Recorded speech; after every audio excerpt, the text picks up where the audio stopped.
show is sponsored by HiveMind CRM.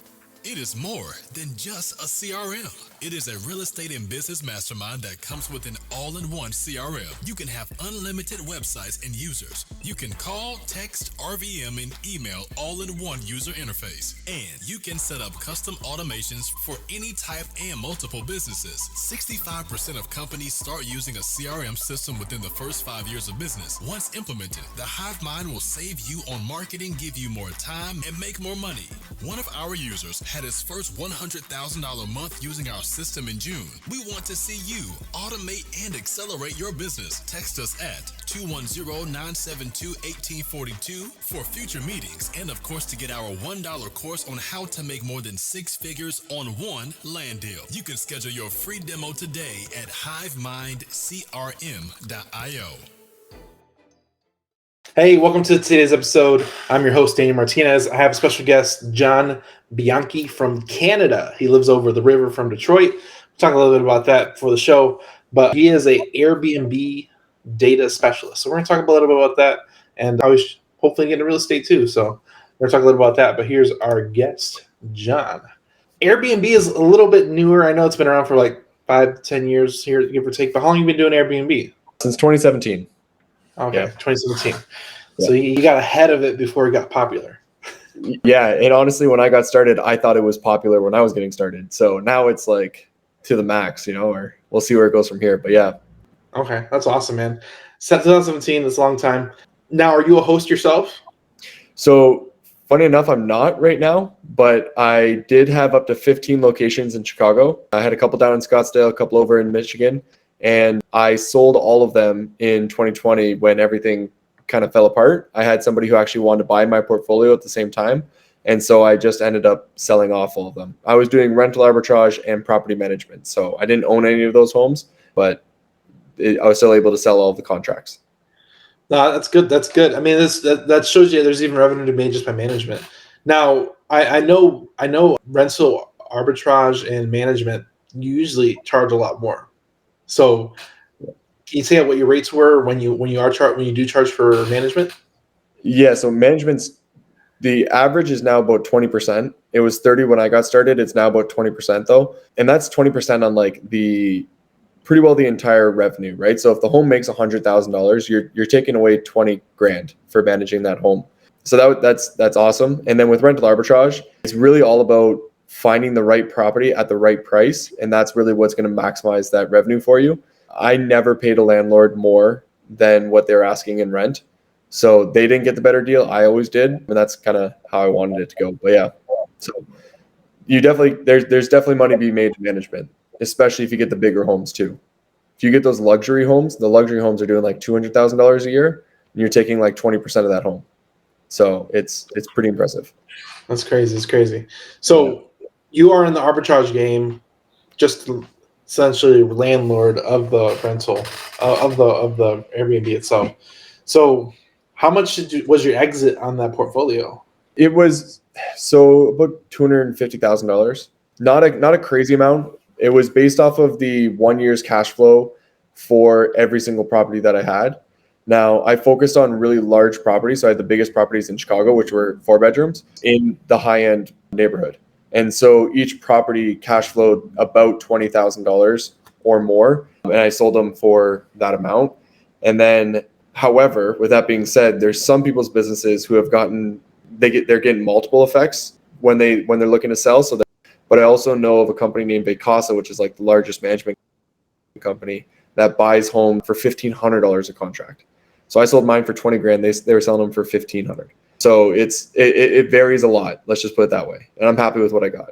It's not a bad win. What I hear is that you made $250,000 on stuff you didn't own. That's what I hear. Yeah, just on paperwork. Just on paperwork. And a lot of people don't understand how much the paperwork's worth, but paperwork's worth $250,000 potentially. Yeah, exactly. Contract, right? Yeah. If you get enough paperwork, you can make it worth your while. Yeah, exactly. Get the good operations behind it, get a good brand behind it. That paperwork becomes even more valuable. So yeah. So were you strictly on Airbnb? Because what I'm hearing now is a lot of people at Airbnb they're kind of diversifying their rentals across multiple platforms, including even building their own. Were you in that as well, trying to collect your own client database and sell to your own clients directly? I actually never did that, and during the time when I was doing it, it really wasn't a thing. There's definitely better softwares out there nowadays that allow for that. There's better marketing as well. If I were to be doing it nowadays, then like without a doubt, I'd be trying to do that.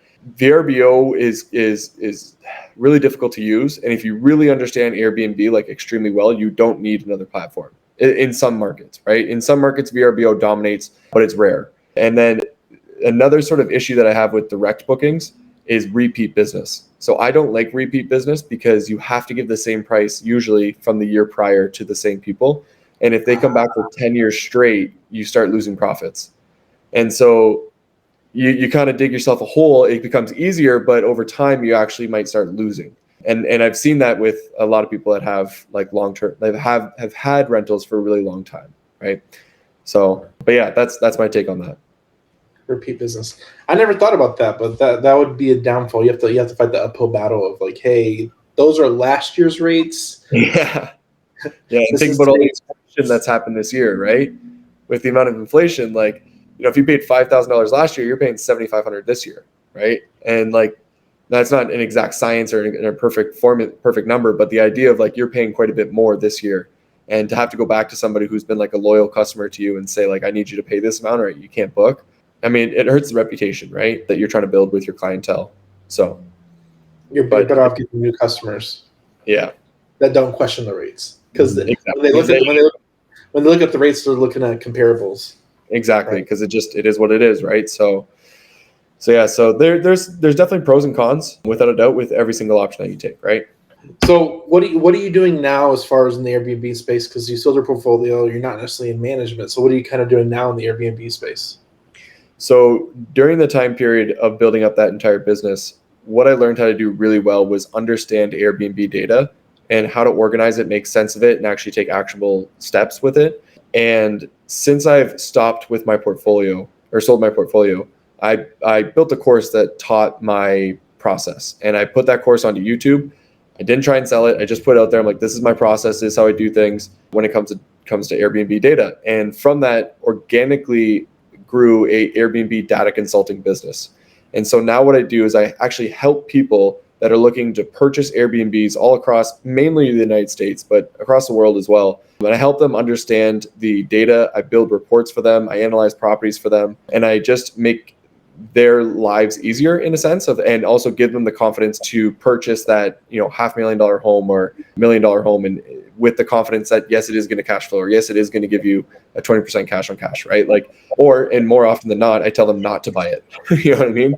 So yeah, and like the main goal that I have is I want to ensure that nobody's buying or signing a lease that would be an unprofitable Airbnb. And I don't want them to ever buy a home that would never be a profitable Airbnb either, right? So, and I know for a fact that the data in my process can help you figure that out.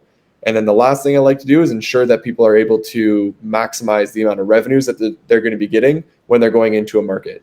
Because the honest truth is that most homes are better off as long-term rentals. After expenses, it'd be better off if it was a long-term rental, especially in metropolitan areas, right?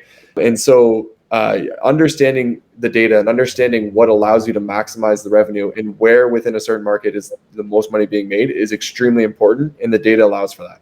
Just to give an example of this, I focused on 4 bedrooms within a neighborhood in Chicago, and those ones would profit me anywhere from $20,000 to $40,000 of net profits, right? But if I were to focus on 3 bedrooms, I would have lost money, right? And it's just because there's a variety of reasons behind it without going into too much detail. But that's the level of insights that, understanding the data can really give you. Yeah. I travel here and there, and I usually get Airbnbs. The cleaning rates are getting ridiculous lately, but yeah. They're getting ridiculous lately. But one thing I'm always looking for is at least a 2-bedroom, because I got 4 kids. So right. I'm looking for two bed. I got 3 kids, so I usually put the two kids in one, and I'll have a little to go crib thing. Yeah. Bedroom. So I only need a 2-bedroom, but coming forward as my youngest gets older, I'll need a 3-bedroom at minimum. So I guess knowing the numbers where people travel a lot and peak seasons and all that good stuff. Do you do analytics as far as like you do like consulting work as far as like, hey, this might not be a friendly Airbnb city because now there's like municipalities that are fighting against it, like Hawaii.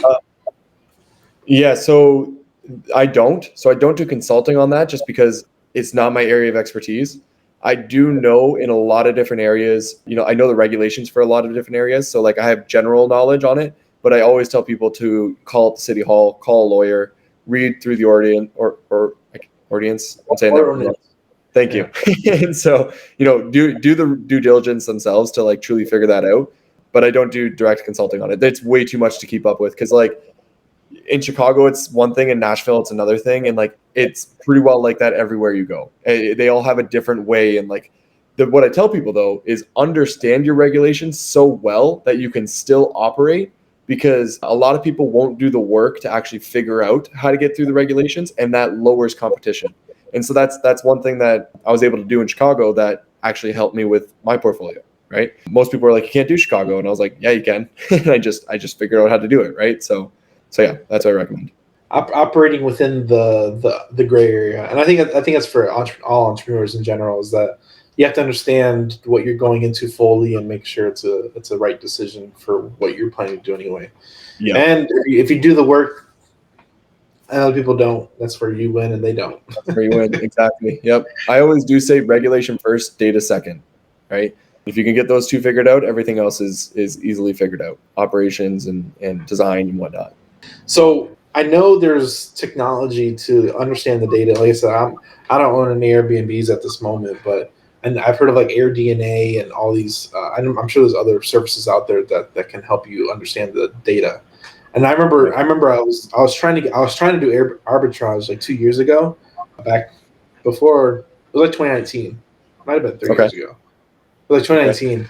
And I remember looking at like AirDNA, looking at like comps for like townhomes in Atlanta, because that's where I lived at the time. And I was trying to get a guy. He had like five units inside one building. So I was trying to work them out.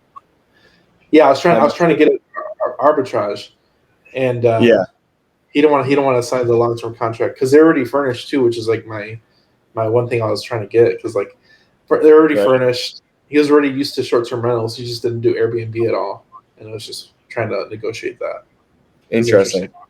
So how has it changed since then? Because that's the last time I did it. AirDNA was. Oh yeah, so AirDNA definitely still the leader in the data industry. There's a variety of other ones, but it's not worth getting into it. AirDNA is like they're the place to go. The reason why I have a data consulting business is because AirDNA's data is not displayed well, and they have a ton of bad data.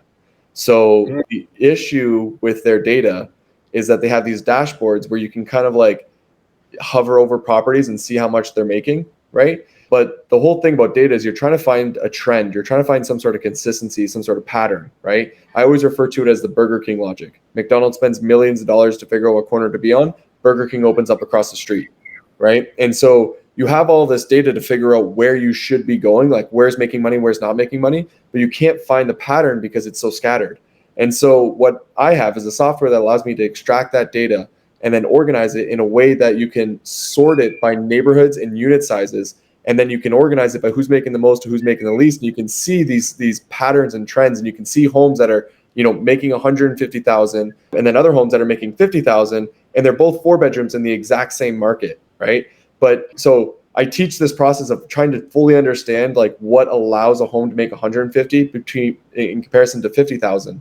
So that when you're actually going to get that property, you're not picking up a property that would only make 50,000 thinking it's going to make 150,000. And those aren't made up numbers. I literally was just going through a report before I got on this call. So I interviewed an Airbnb person out of Jacksonville. He did like $3 million in revenue last year out of one market. Market. So he really understood his market. So that's one of the things was knowing your numbers. He said that having a pool is like a huge like revenue booster, like 30% or something like that. Yeah. So want to know a fun little fact and a sad story? So pool heaters in some places make a world of a difference. So I was in Scottsdale, Arizona. I did all the research in Scottsdale, Arizona. This was like when I was like still learning the process of understanding it. I picked up 2 homes. Rent was like $4,000 a month on each. And I was expecting them to make, I believe it was $100,000 or around that amount. And they both had pools because everything said you need to have a pool. Both homes I picked up did not have a pool heater. And both of the homes lost about $20,000, $30,000 less than what I was expecting them to actually make, simply because they didn't have a pool heater. And I didn't realize that until I was in the market long enough and actually understood like what was truly driving the revenue there.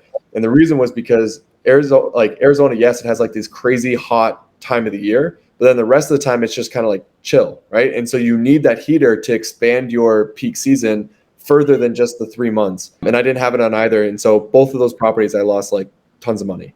Would it have been worth it to install the pool heater yourself? No, it wouldn't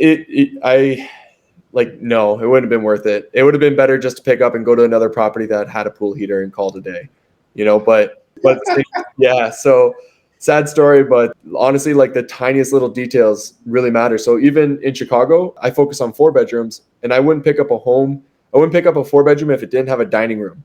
And the reason was because when you have 4 bedrooms, you're hosting 12 people at a time. And if there's no dining room, there's not enough common area. And that actually decreases, it makes people not book your home, which makes you have to lower your nightly rate to actually get people to book it. And you end up making not the right amount. So yeah, so like that's another big one as well.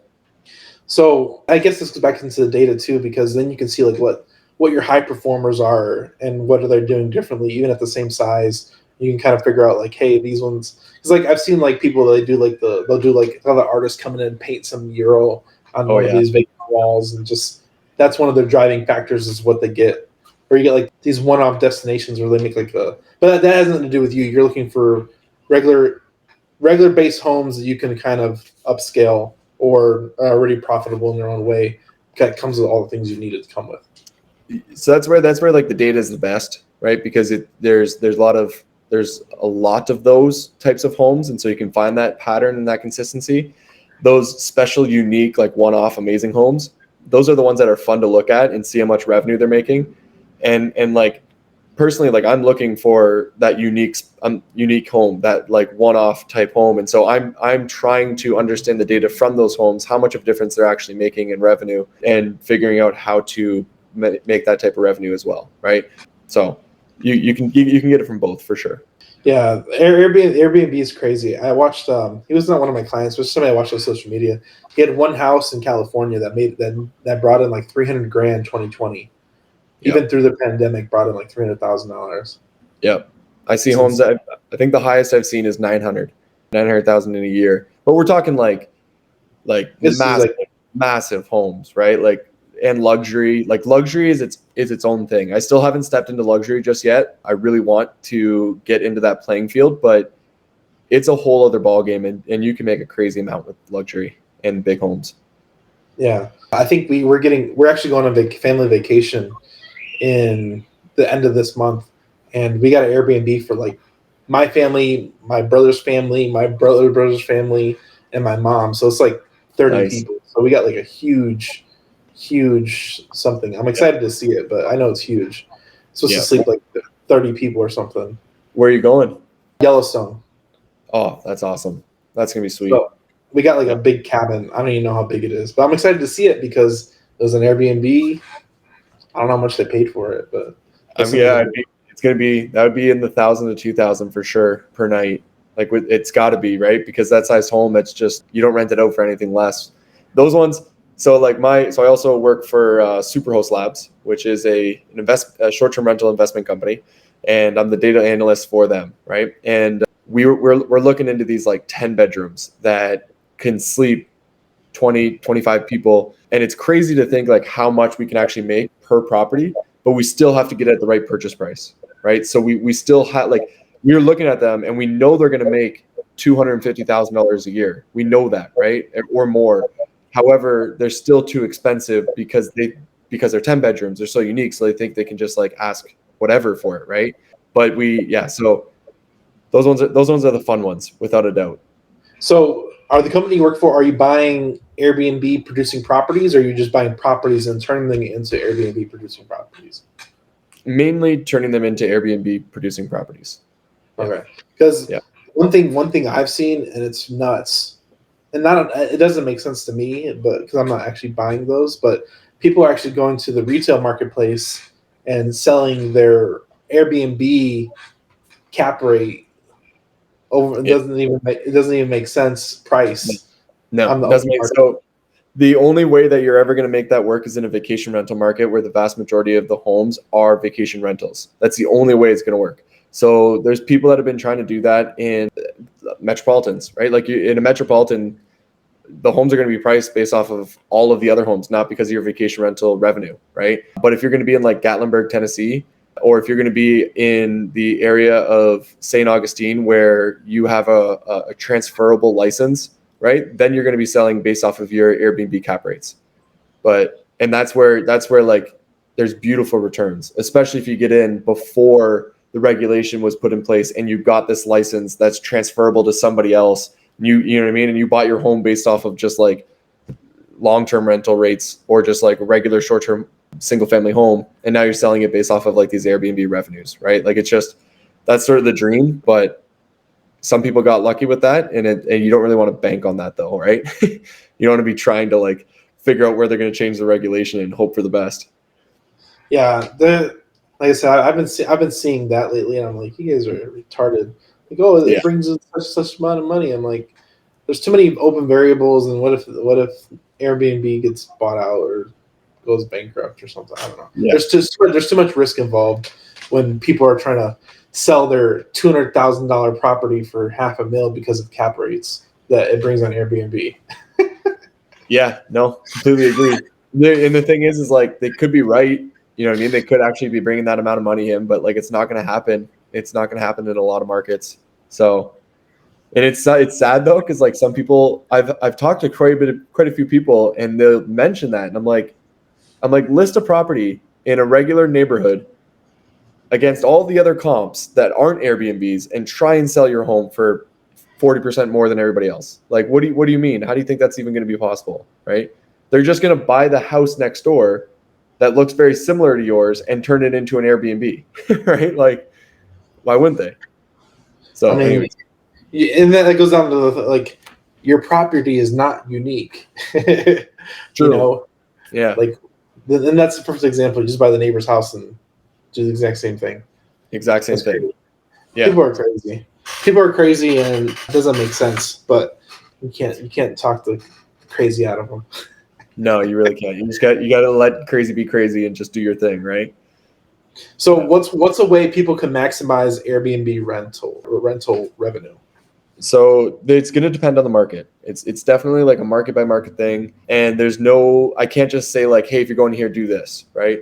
Now, it's really about the amenities. So you really want to add a ton of amenities, but you have to be strategic about what the amenities are, right? So if you're going into a cottage area, you want to okay, here's a better example. Sorry.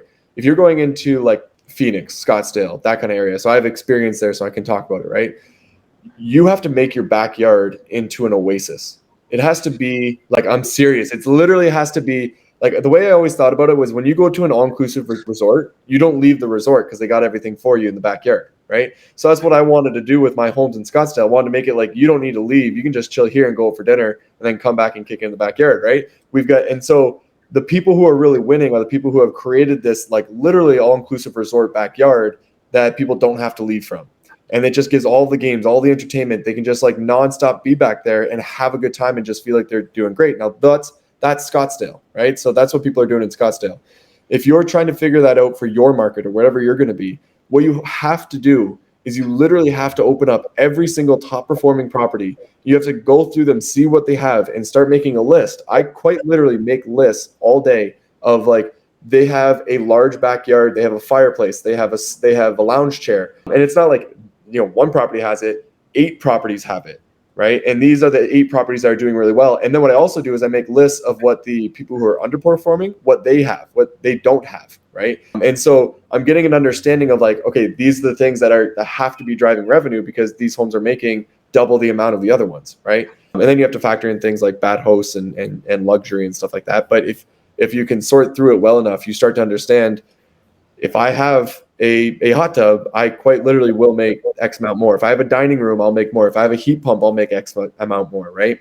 In like really condensed metropolitan areas, an extra bathroom tends to make you $20,000 more. So 2-bedroom, 1-bath compared to a 2-bedroom, 2-bath in downtown Chicago, $20,000 more. Like it's really competitive areas make that happen. Yeah. I'm really going to mention this because like I said, I always bring like I said, I use my personal experience on this one. So Yeah. my wife does my booking. She's like, I'm gonna choose this place because it already has a crib. I'm like, okay. Yeah. Yeah. But you might be paying a premium that would be the same amount as buying a crib. You know what I mean? Or something like that. Like, but it's the convenience of it, right? And it's actually, so I love that you mentioned that because, like I let my girlfriend book out the Airbnbs that we're going to as well, right? And that tends to be the case, right? Like the women like to book the Airbnbs and like guys don't really care. And they're like, where am I going? Right? Not going to generalize. I'm not saying everybody does that. I'm just saying it's the most common one, right? And so what I used to do is use color psychology. So I would paint my homes in the colors that attracted the women that wanted, so that they would want my home over another home because they liked it more than others, right? So like the light blue was the color that I wanted to pull people in. And it's just like, that's the strategies that you got to do to win nowadays, right? Like, and it works. So, and like everybody, you have to gain the female gaze because they're the ones booking, not us. they're the one. I literally every time I put together a home, designed a home, thought about the title, I was just thinking like, what would pull in the woman who is going to be booking this? You know what I mean? The mom who's booking this for their family. Like, what is she thinking about? What does she care about? Right? She cares about the crib that's already there, right? Yeah. It was funny to me because like me, I didn't care. I wasn't even thinking about the baby. I'm like, yeah, that's why I had to put myself in the mindset of a woman, because I wouldn't think of that either, right? It'd be like, it's all those little details. So, yeah, little details, man. What is a good cap rate for everybody who doesn't know about cap rates for Airbnbs? What's a good cap rate that is good for Airbnb? So, I don't use cap rate actually, because kind of how we talked about, right? Like, you can't sell based off of cap rate for the most part. So the way that I like to go about it is I use a 20% rule. If the revenue that I'm expecting to make is 20% of the purchase price, I know it's going to be a really good buy. Anything above that is great. 15% is like my bare minimum, right? So if I'm buying $1 million home, it has to make $200,000 a year. And if it's like maybe closer to 150 with the potential of doing 200, then we'll but that's the kind of like rule, without having to go deep into it, works really well with Airbnbs. You can get rid of a lot of properties that way. Yeah, it's rental cap rates for regular rentals. People are looking for like 15% is like amazing. But I mean, it sounds like you're gonna get a rate of return no matter what. What's your expenses? And that's such a different thing too, because your rentals for a rental is going to be less than your rentals with the Airbnb property. So what's your percentage of profit per se? Because I know you have cleaning fees, you might have extra amenities you offer, stuff like that. So what's your actual profit on a regular like revenue for a house? Yeah, so this is one that I don't have a percentage, and the reason being is because I used to focus on just how much cash flow how much net profit did I think I could make from that, right? And it would depend on different locations. So I would, as an example, so like 4 bedrooms in a certain spot, I would want to make $20,000 of cash flow, and that would work out to be about 20%, right? But there was other times where I'd look for 2 bedrooms in a certain area, and I was still trying to make that $20,000, and it would work out to be like 30 or 40%, right? And so, and that's just because in one area I had in the 4 bedrooms, I was spending way more on rent than I was for the 2 bedrooms, and my expenses were also larger because it was a larger space with more people, right? And so, like, I guess what you want to make at least 15% like minimum on your cash on cash that you're putting in there. I think that's like a great bare minimum, and it's tough. It's tough to answer that as well, because if I was in Chicago, to clean a 4 bedroom costs $120, $125 to clean that 4 bedroom. But in Scottsdale, it costs $250 to clean the exact same sized home, right? And so your expenses change quite a bit, and you have to keep that in mind as well, right? And like you have to factor that in. So I guess what I'm trying to say is like the 20% rule definitely helps, but try to get like a 15% cash on cash minimum, and you'll be sitting pretty. You're supposed to say it depends. It depends. Okay, that's a good. I'll keep that in mind for next time. It depends. It depends because, like I said, people want like straight answers, but like No. it depends. I know everyone. Like I honestly, people give me shit all the time. They're like, "Can you just give me a quicker answer?" And I'm like, "No," because you can't get a quicker answer out of that. Like you know what I mean? It literally depends. So yeah, I'm gonna use that now. It depends. Yeah. It depends. Where are you talking about? B to C, A to F. Yeah. Give me an exact property. Give me an exact area. Even the exact area won't matter. You know what I mean? Like, because there's a lot of variables within different unit sizes. So and this is a great point too, because you can't give like definitive. You got to do like ranges. Like, hey, this is the high end. This is the low end. You're going to be somewhere in here in the sandwich of if you do this, this, and this. Exactly. So the way I like to do this is like something I say I'm 100% confident that we're going to make 100,000, but I am 75% confident that we could potentially get to 125,000 if we do X, Y, Z, right? I'm 100% confident we're going to make 100,000, but like worst case scenario, if we made 80, we're still good, right? But you don't want to say I'm going to make 80 when really you're going to make 100, because you're going to miss out on properties that would have still penciled, right? Yeah, gotcha. So let me ask you this: is it how easy or difficult is it finding cleaners in different markets virtually? It depends. So you're learning. Is there like tools or resources you can go to that you can find cleaners in every market? Yeah. So like personally, I've never really had an issue with this. I've heard of other people that have. I actually had my own Airbnb cleaning company as well.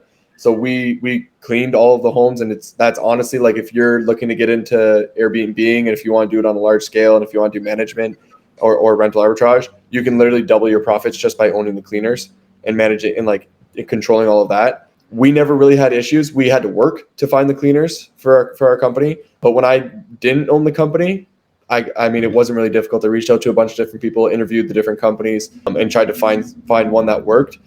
When I first started off in Chicago, like Airbnb in Chicago wasn't a thing really. So there wasn't a lot of Airbnb cleaning companies. And so I had to have a weekly meeting with the cleaning company that I chose to create SOPs to get the homes cleaned within the certain time frame and done properly. And then it was honestly like through creating all of that for them that I was just like, why am I paying you? I'm like, I'll just do it myself. So anyways, it depends, but generally like you can definitely find a good cleaning company. The more remote you get, the harder it's going to become. If you are looking for just an individual cleaner, look for a mom who's a stay-at-home mom that's looking for something to do while their kids are gone away to school. That's the best recommendation there. So let's talk about, you kind of overstepped this, but I'm going to dig in a little bit deeper. Doubling your profits by starting a cleaning company. What? Yeah. Yeah. So it's super overlooked, but cleanings, there's beautiful margins on cleanings. Like there really is. It's like 50% profit margins, right? Because you're just mainly paying for labor. You know, the bigger you get and the more you scale, like you're going to be cutting into your profits. But I was paying my cleaners $15 an hour in Chicago, which was way above minimum wage for the time. And, you know, they were getting bonused out as well. And that worked out to be about $60 per turnover that I was paying just to the cleaner, right? And then I had, you know, some additional like cleaning supplies, expenses and whatnot that was mixed in there as well. Another $15 per clean, maybe. Like that's even overestimating it. But I was paying $125 per clean, and I cut that down to $75, which means I'm essentially putting $75 into my pocket on every single turnover. And there's about, you know, 6 to 10 turnovers every single month. So you're looking at an additional somewhere around like $600 to $1,000, $500 to $750 a month that you're making per home, right? Additionally per month. And when you're doing management, generally like it's not a perfect double unless you're talking about like a 1-bedroom or a 2-bedroom. For mine, I had like 4 bedrooms. So, you know, my management fees was 20% and the homes were making like $80,000 I was taking 20% of 80,000, right? Which works out to like $17,000 or $18,000. $18,000. Yeah. 16, yes. So, with the cleaning, I was ending up making like almost $10,000 a year additionally off of that. And my management contract was 16,000, right? So it's not an exact double, but an extra $10,000 in your pocket. I know the numbers I gave, it's not, it's gonna vary per property, but yeah, say 500 to 800 a month per property. You're not going wrong. It's a little bit more work, naturally. But what I actually did, was I hired somebody to run the cleaning company and the management company, paid her through the cleaning profits. So all the profits that came through the cleaning company that I just like opened up by doing that was able to pay her. And she also ran my day-to-day of the actual Airbnb company as well. Took care of all the maintenance, taking care of the she took over the cleanings, which allowed her to take over the maintenance. She took over the guest communication. She took over everything. And I was able to give her a good salary because I was paying her from the profits of the cleaning company. So, yeah, which gave me so much free time and then allowed me to find more properties, right? So, total win-win.